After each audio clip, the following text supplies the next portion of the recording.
G'day guys, welcome back to SuperCoach with DR. Welcome to my round 6 review. And what a round it was. Carnage left, right and centre. Some popular rookies going down, some popular primos going down. Lower scores than expected. I've heard some horror stories already this week. But as you can see, luckily I managed to avoid most of the carnage. I did cop Matty Roberts like most coaches did. But at the end of the day, a 22.63 I think is a fairly decent score for this week.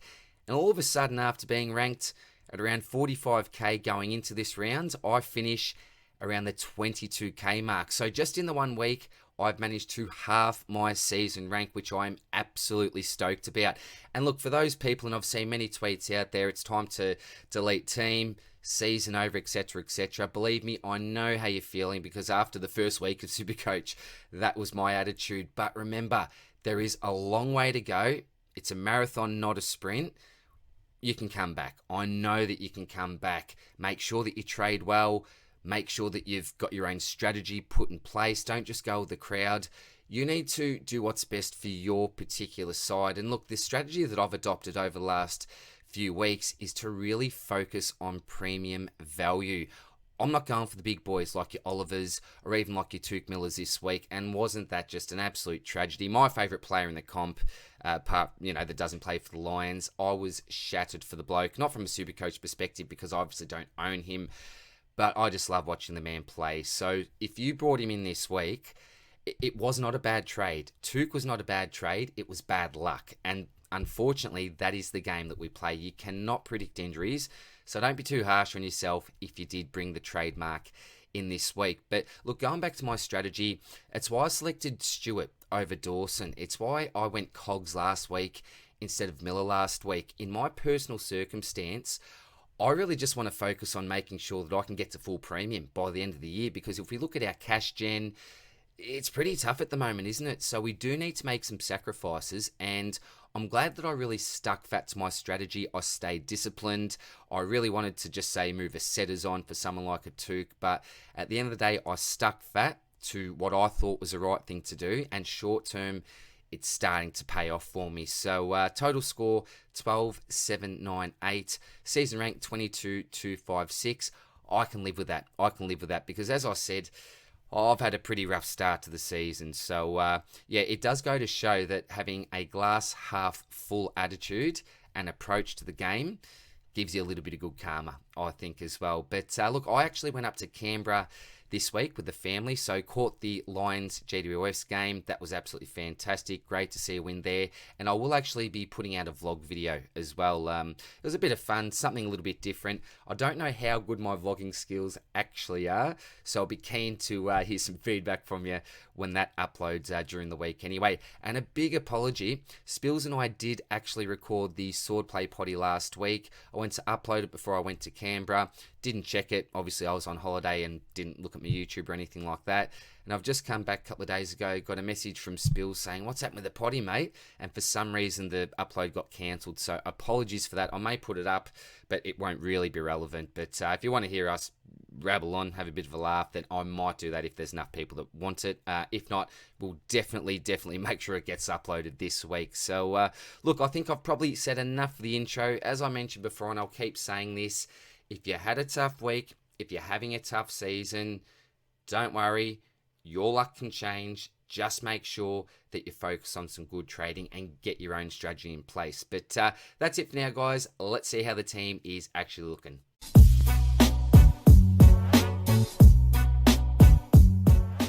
Alrighty, so we've got 112k in the bank, 25 trades and 3 boosts left. Before I actually get into the side, I better revisit my trades from last week. If you had to watch my last round review, you would have seen I was $400 away from bringing Cogs and Matty Roberts for Jinby and Mackenzie, so I was forced to use a trade in order to bring Cogs in. I was really keen on doing that, just had a bit of a feeling this week, and that obviously worked out really well. But the other trade I ended up having to make was out Baker and in Matty Johnson, so I wasn't overly keen on doing that. But you got to do what you got to do to keep on upgrading at times. But let's get to these players here. So Nicky Dacos, D1. What a man he is. What do you say? He was copying a little bit of criticism after his first 11 disposals. I think it was just over 100 metres gained. People were saying he's not damaging, he's not really having much of an impact. But fast forward to the end of the game, 40 touches, a couple of crucial goals in the last quarter, the Anzac medal around his neck. This bloke is just phenomenal. He is phenomenal. What else do you say about the bloke? An absolute genuine freak, and he could be one of the best players that has ever graced a footy field. I've just, got super high praise for Nicky Dacos, but tell me why on earth opposition teams or opposition coaches don't put a player in his pocket. Why they don't wrap him up like a blanket, I don't know. Is he that hard to take? I don't have the answers, but this man can just run around and do what he likes without basically any attention. So look, good on him. I love having him in my team, but I just can't get around why he isn't copping closer attention. But hey, it's great for us, isn't it, anyway, Supercoach owners? Tommy Stewart didn't actually get to watch this game, but wrapped with that 111. All of a sudden, he's scored more points in the last couple of weeks than Jordan Dawson. Remember, we had that really big toss-up. Who do we bring in for Sam Doherty? Super glad I went with Tommy Stewart at the end of the day. He's looking fantastic. Ridley had a really good, when I say really good, had a pretty good first half. It was over 50 points, but only managed just over 30 for the second half. What really got him to that 80-plus score was his kicking efficiency. Didn't really waste a disposal. I think it might have been around the 90 mark for his efficiency. So that really saved him. Just one of those nothing picks, as I've mentioned, as I've probably said for the last few weeks. Jay-Z, a little bit worried with Aaron Hall coming into the side. How's that going to affect Jay-Z? The answer at the end of the day was it didn't really affect him at all. 111 points. I'm counting him as the keeper now. He'll be a great swingman between my defensive line and my forward line, wrapped with what he's delivering for us. Connor McKenna, I think the inclusion of Rich is probably hurting Connor a little bit there, but for now, I'm pretty much just going to leave him on field. I'm not keen to chop him. I've pretty much got a decision this week. Is it McKenna or Jones? And it may be a little bit of Brisbane bias here, I'm not too sure, but I'm probably keen on holding McKenna. He's not looking overly good, but we know he's got an 80 to 90 type score in him if all things go well. I think that will be harder, as I mentioned, with Rich coming back into the side. But for now, I haven't got the luxury of moving him on. I'm just going to leave him there for the time being. Constable, geez, just get a game or something. Look, we know at Geelong and previous in the VFL that he was played as an inside midfielder, so is there a slight chance that he comes into his old role to replace Tuke? I probably don't think so. Probably a lot of hope there, but let's just see what happens anyway. Liam Jones, really disappointing match from him. Apart from, I'm pretty sure it was the third quarter. I reckon he would have got, 4 intercept marks. Looks sublime in that particular quarter, but apart from that, really didn't do much. So a 53 is actually better than what it was looking like at halftime anyway. Cowan is just the definition of a slow burn. The only good thing is that he's playing at the moment, but does he keep his spot moving forward? I'm not too sure. I think Carlton do need to make some changes. It may be time for him to have possibly a rest. I'm not too sure. Maybe Carlton supporters know a little bit more. I might talk to Janeth during the Swordplay poddy. On to the midfield. Well, this man here, have you seen a better game than this in a while? I don't think so. He did absolutely everything. It was close to 30 touches, a heap of tackles, that specky, that goal. Well, I'll tell you what, and having him as my VC, what a start to the week it was. You just jump for joy, don't you, with a score like this? You jump for joy probably with 130 plus these days. So a 182 on a Friday night. This was just fantastic. Absolutely wrapped I was. Absolutely. Was it Thursday or Friday? I can't even remember. I was on holidays in Canberra anyway. Rory Laird, what a game from him as well. Now, he almost got, was it 30, might have been 29, 30 disposals, but where he got his points here was from his tackles. He laid 12 for the game. That's his highest for the year. I think his second highest was 8. It was actually his second lowest kick count of the year as well, but those tackles really made up for it. And all of a sudden, this man has a better 3-round average than Clayton Oliver. So, wrapped have Rory Laird on my side, and wrapped that I kept the faith of the great man as well. Cogs is the man that I brought in, and he played like a man possessed. I was actually at the game. I was watching him like a hawk. Contest possessions, tackles. I think got close to 40 touches at the end of the day. Absolutely worked his butt off, did Cogs. Wasn't the cleanest at all times, but he just put his heart and body on the line and did everything he could for the Giants and for my Supercoach side. So what a trade-in it was. He was great value last week. And as I mentioned, I'm really focusing on the fallen premiums this year. So wrapped have him in my side, and I'm pretty confident that he'll be a top 6 forward from here on out. Errol didn't actually watch this game, but obviously the Swans got smashed. What I heard was that he simply didn't use the ball well. I wasn't keen on Errol at the start of the year. I didn't start him. I brought him in due to that high ownership, a little bit of peer pressure, I suppose you could say as well. A little bit disappointed, but again, I've got high hopes of Goulden. He's a really, really talented player, and we know he's got a big ceiling. So hopefully next week he can go bananas for us and really make up for that low score. Setterfield, this is a really interesting game. So was on track for a 120 plus after the first quarter. I think he was on 35 plus. Had a really quiet second and third quarter. And then in the last quarter, got into the game a little bit, but actually started down back. I reckon it was for the first maybe 10-15 minutes when Laverty got subbed off. After that, I think he got a little bit more around the ball, but it seemed like Hobbs sort of took over his CBAs and he played that different role. So 76, I think, is super disappointing. As I said, I was hoping for 100 plus. I'm just going to keep him for now. I think the Setterfield types and the Hopper types, we just don't have the luxury to be upgrading at the moment. We've got to get these rookies off field, and I can see myself keeping on to Setters and Hopper for at least the next month or possibly two. We'll just have to see how things go. Hopper, damn, he faded out. I don't know if it's his endurance, his tank, or what it is, but looking great up till halftime, good up till three-quarter time, and then just fizzled out, unfortunately, in the last. So, look, 94 at the end of the day is a great score, I think, for Hopper. We saw blokes like Oliver really struggle this week. LDU had a bit of a shocker. He's been super disappointing, particularly after brought him in after his first 2 weeks and didn't actually manage to get those scores into your own total score. So I'm not complaining with Hopper. 94, let's just keep him there for now. He's certainly doing his job. Ashy, great to watch him up close. He was absolutely wrapped. Met him before the game and signed his jumper for him. He was absolutely stoked with that. He was very, very honoured.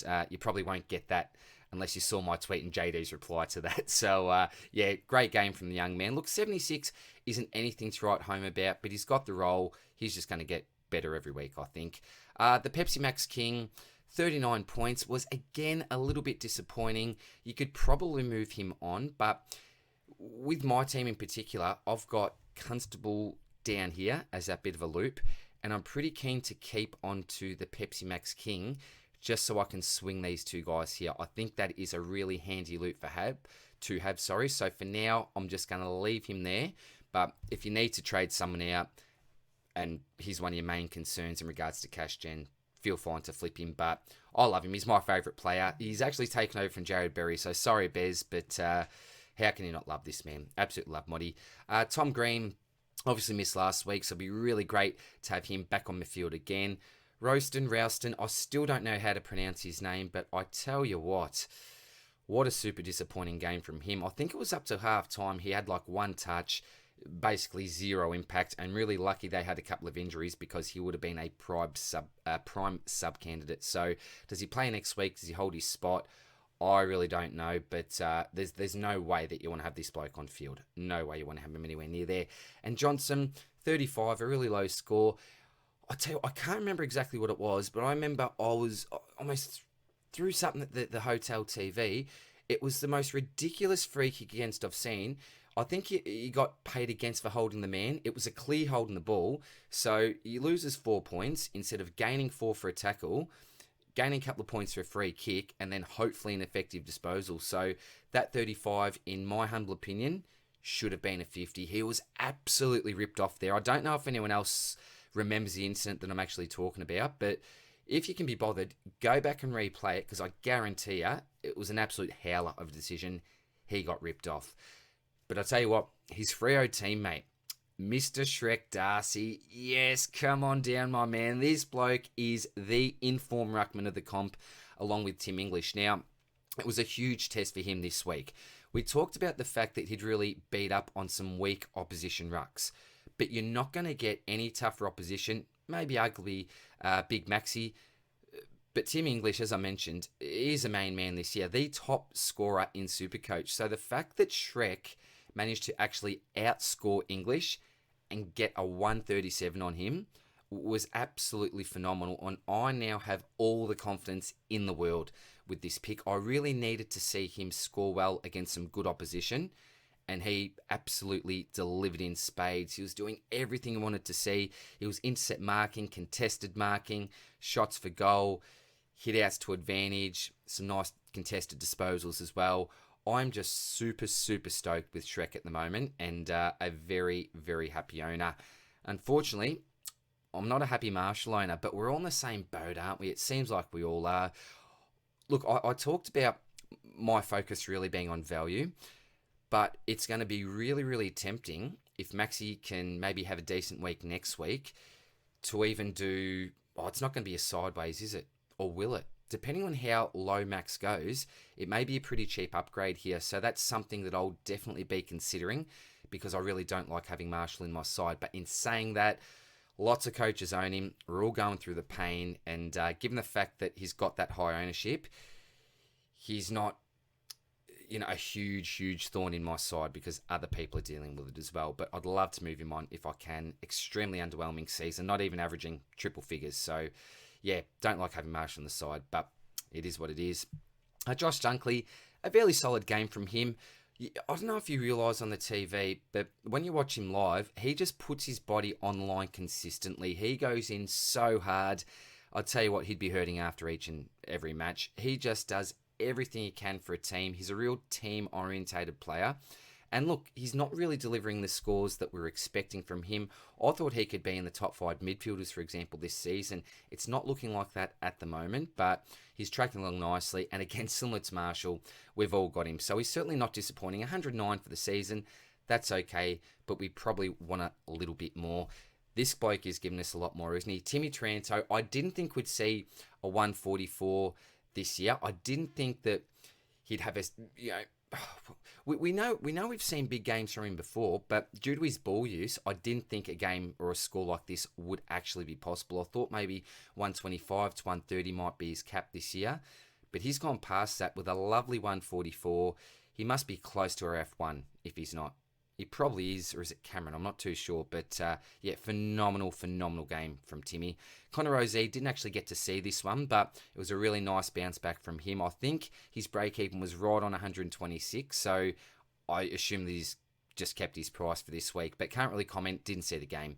Sheasel, are we concerned? Slightly.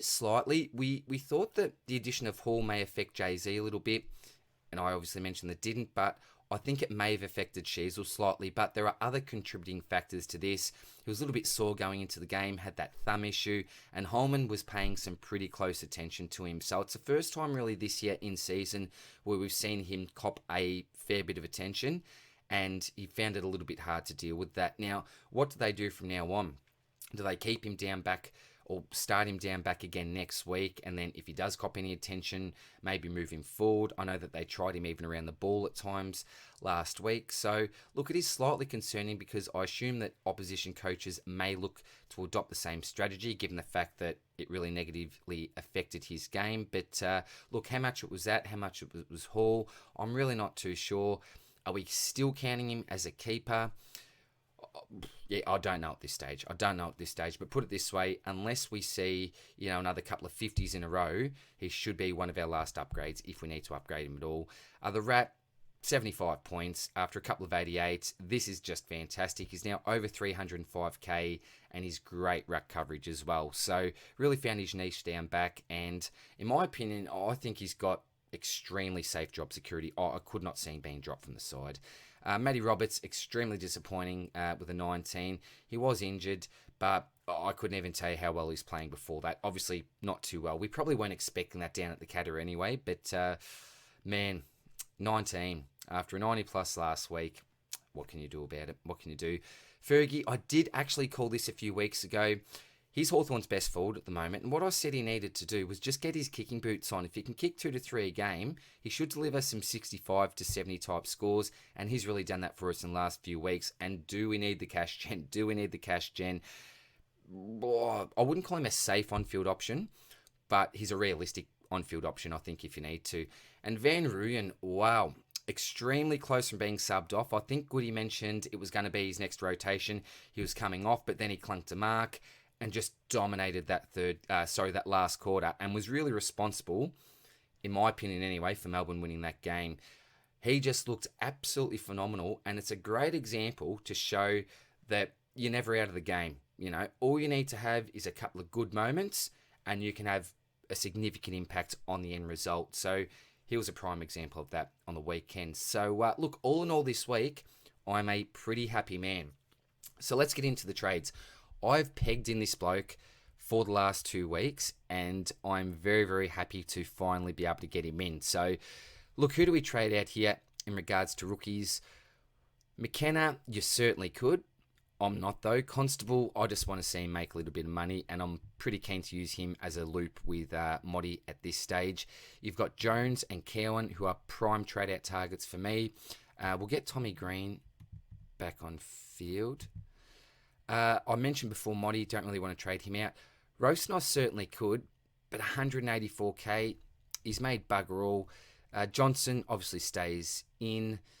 He was a recent trading target. There's no way that you're trading Fergie or Van Rooyen.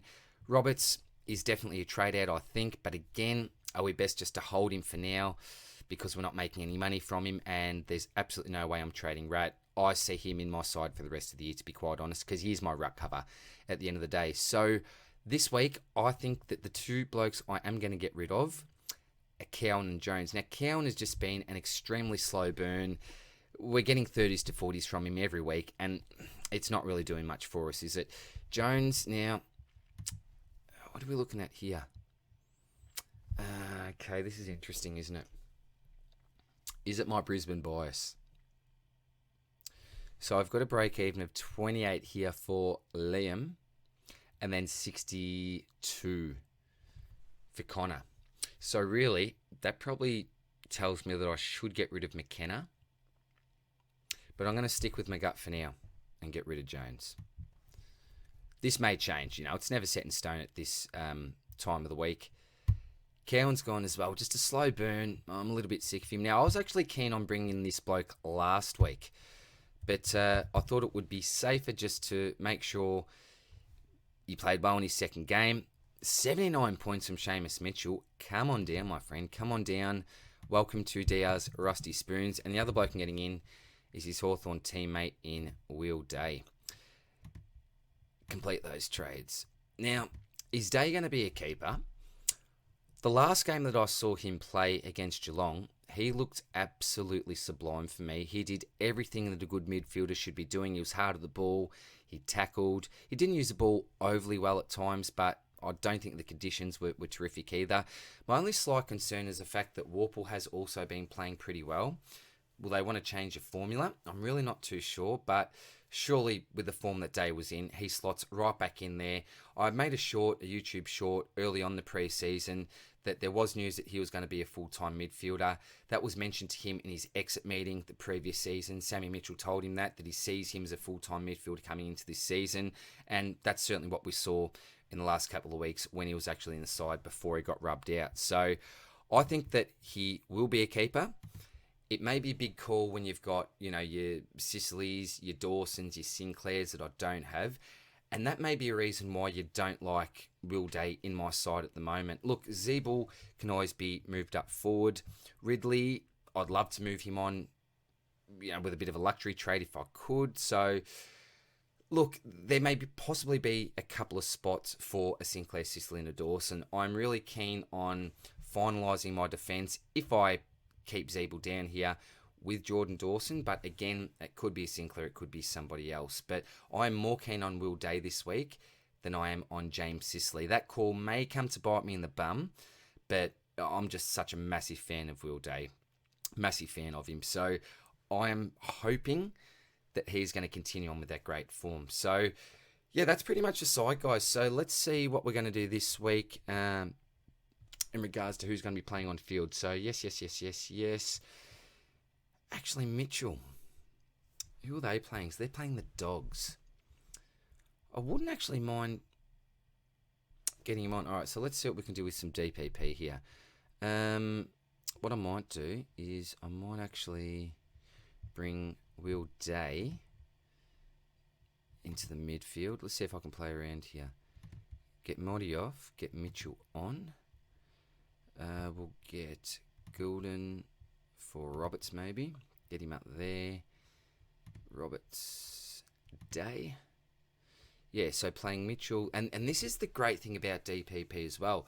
I'm pretty sure I've got, apart from some sort of Blitzarv's weird random link that you get with a ruck mid or something, I'm pretty much I've got it all. So we've got the defensive... Yeah, we've got the defensive mid link there. We've got the defensive forward link. And then we've got... Yeah, we've got a midfield forward link as well. Yeah, so the DPP is actually matching up really well for me. So I think that's probably how I'll run. Who do I emergency here? Dogs. Who are Melbourne playing? Oh, the Roos. Okay, so... Yeah, I'm probably safer. I feel safer having the rat there. So that's probably how I'm going to line up, to be honest. So captains for the week. Okay. I always love trying to make sure Madden is the bloke that I go with, because if you're relying on a constable, then you may have to take a dodgy emergency score that you really don't want to. How about Matty Roberts? Giants. So he's playing the same time. So this may be a little bit tough loop-wise. So what have I got here? Hang on, Saturday 1:45. I can't even use that. So Saints and Port. So maybe... Where is he? Marshall. Ooh, you don't want to rely on Rowan, do you? This is actually going to be a tough week.